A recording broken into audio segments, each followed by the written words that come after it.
Christian John Country Homes Hot Spring Resort. Ito po yung matatagpuan dito po sa bayan ng Bai sa lalawigan ng Laguna.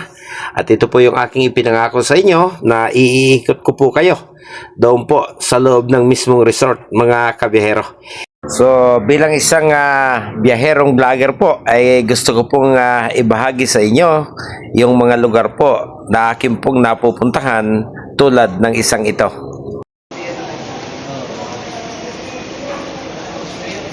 So ito mga kabiyahero, kapag ito po ang inukupan ninyong nasa bungad na pool is 18,500.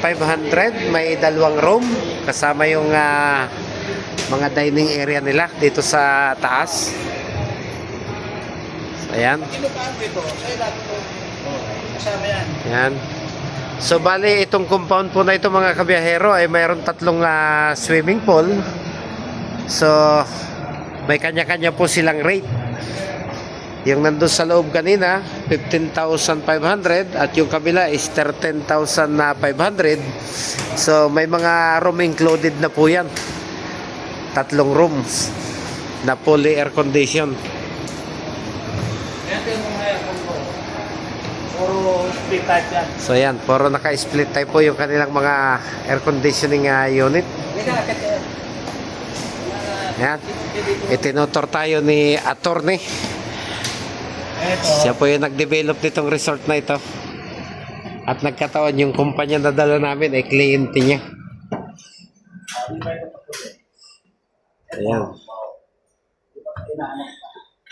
Dito, parang may sarili. Tingnan nyo. So may kitchen area. May kitchen area. Kasi ito pwedeng lagyan ng ano yan. So ito naman yung hagdanan galing doon sa 15,500. Yung swimming pool na yun. Ayun. So kapag naka-exclusive use at may bisita rin sa kabila, sinasara itong gate na ito. Yan. So naka-throw intro siya. Pag naka-pribadong gamit, naka-exclusive, sinasara ito. Kung yun lang isang resort yung gagamitin. Para may kanya-kanyang area, hindi magkahalo-halo. Private na private. Talagang pang-privado at pang-exclusive na gamit. Tubig ka mo, isang gamit ako, gamit ng tubig eh. So maganda yung lugar, tahimik, madalang pa ang bahay, kahit isang subdivision yung kinalalagyan itong resort mga kabiyahero.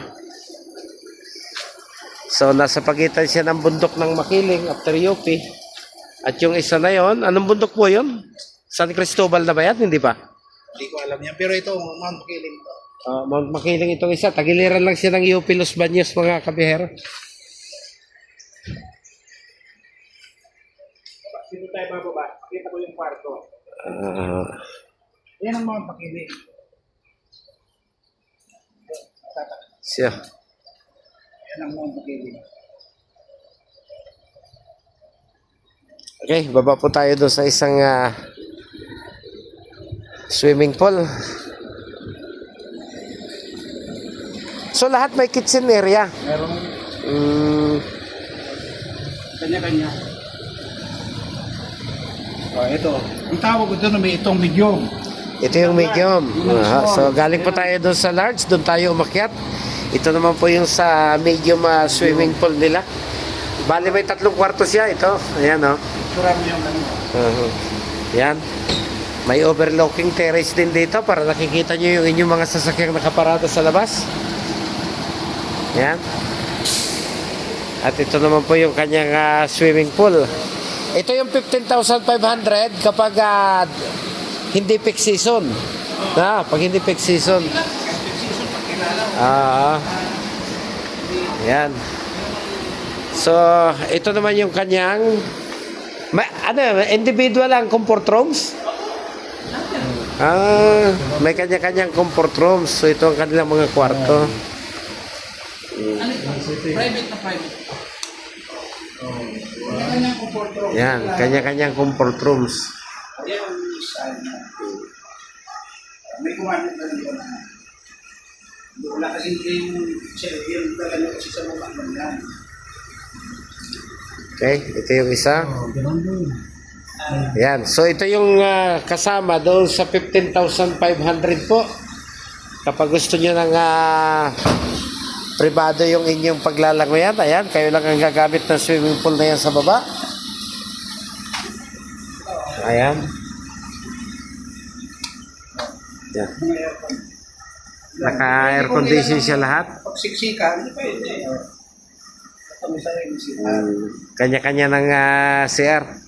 At sabi ni attorney, hindi siya mahigpit sa oras. Kung napaga ang dating at wala namang kliyente, at kinabukasan, kung overnight kayo at wala rin namang gaanong kliyente, walang excess hours na hinihingi siya. Kasi di naman ako, yung tubig naman eh. Yan, kung wala rin lang naman. Iba naman yan. Ayan.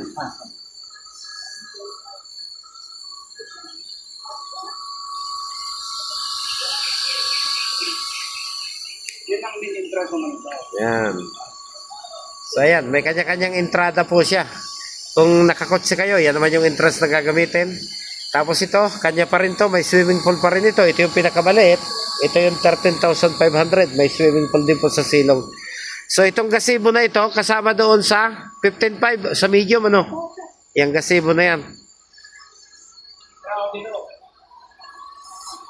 Yung mga karaoke kasama na, no? Kasama na ho yun. Kasama na pati yung mga karaoke. Walang additional, kahit tumag naman, basta huwag lang pwesto.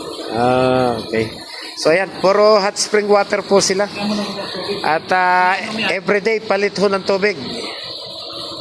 Pagkakatapos ng isang customer, nagpapalit na po sila. Kung mabinibili siya po. Dami tubig sa mga makinig.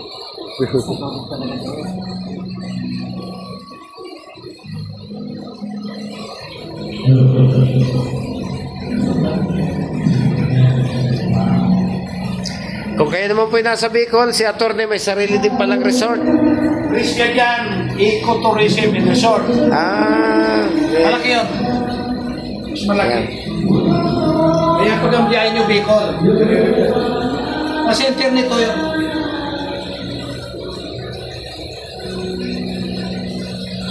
So ito yung sa common, ano? Sa common.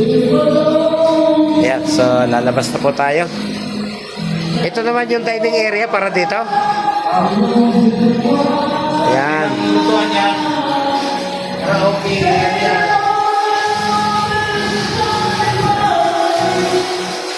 So, babalikan lang po natin yung pinakamaliit nilang swimming pool, yung 13,500 mga kabiyero.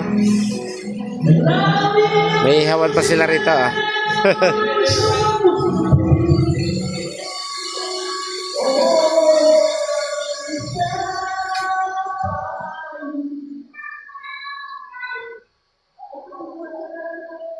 So, ito po yung pinakamaliit, 13,500. Meron din po siyang kasamang 2 kwarto mga kabiyahero. Ayan. So, bali, 3-in-1 resort sa isang compound.